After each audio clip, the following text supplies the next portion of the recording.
लोग क्या कहे कि आज जिन शुक्रगुजार ने हमें इस पलामू के पावन पवित्र धरती पे बुलवाया है। हाँ जी, आया है, साउंड लगवाया है। ये हम नहीं कहते लौंडावा कहस हमारे जितेंद्र भैया लौंडा तो है ना हमारी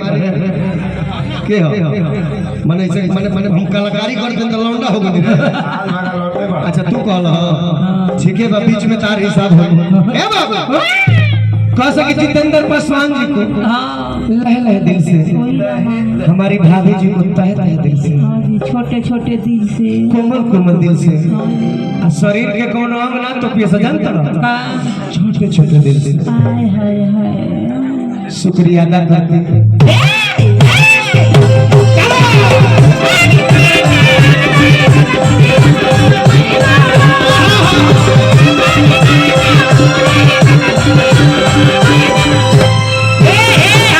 गाना लोग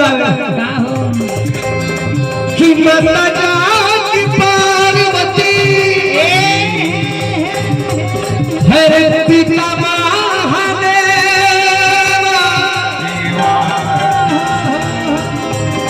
नटवर भोग लगे सुन कर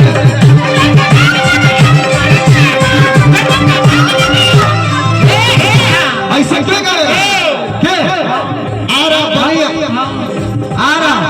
बलिया बक्सर पलामू जिला झारखंड के कलाकार ऐसे गाए, लेकिन छपरा जिला चल जाइबो तो छपरा जिला के गायक लोग गाएला।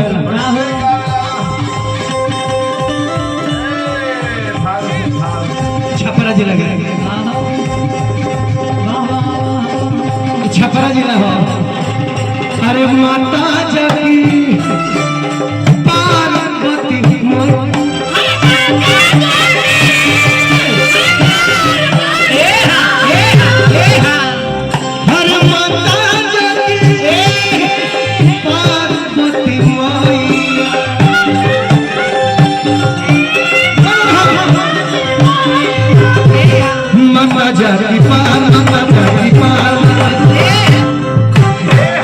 कृष्ण भगवान खातिर कैसे कि सुमिरन के समय अब खत्म हो गया, अब भजन भजन बन पड़ जाए मुरली में छेड़े गनवा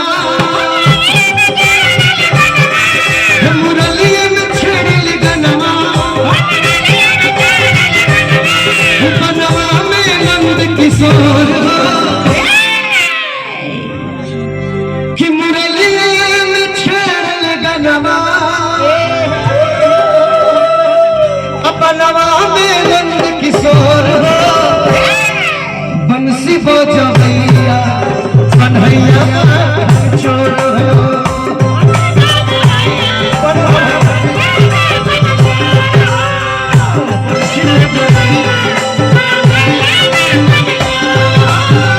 बंसी बजा भैया कन्हैया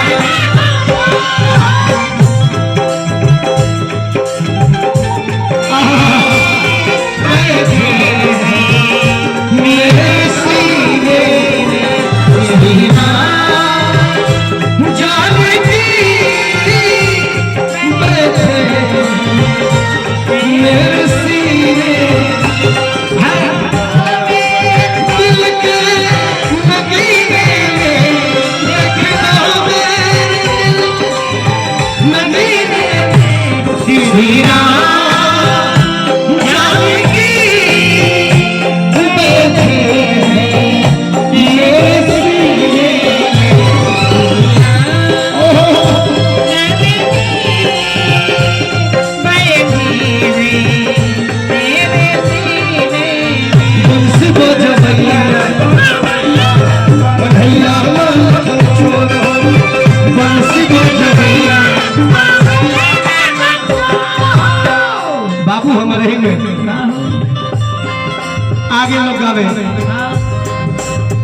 कि मुरली के तान सुनी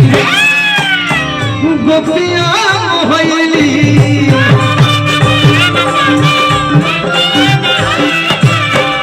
मुरली के तान सुनी गोपिया मोहली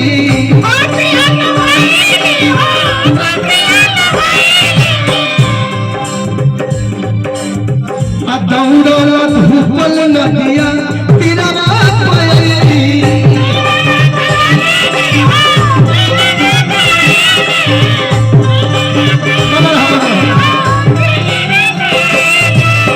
कि मुरली के तान सुनी गोपिया मोहली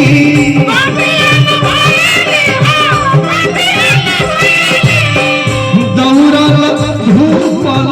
गंगा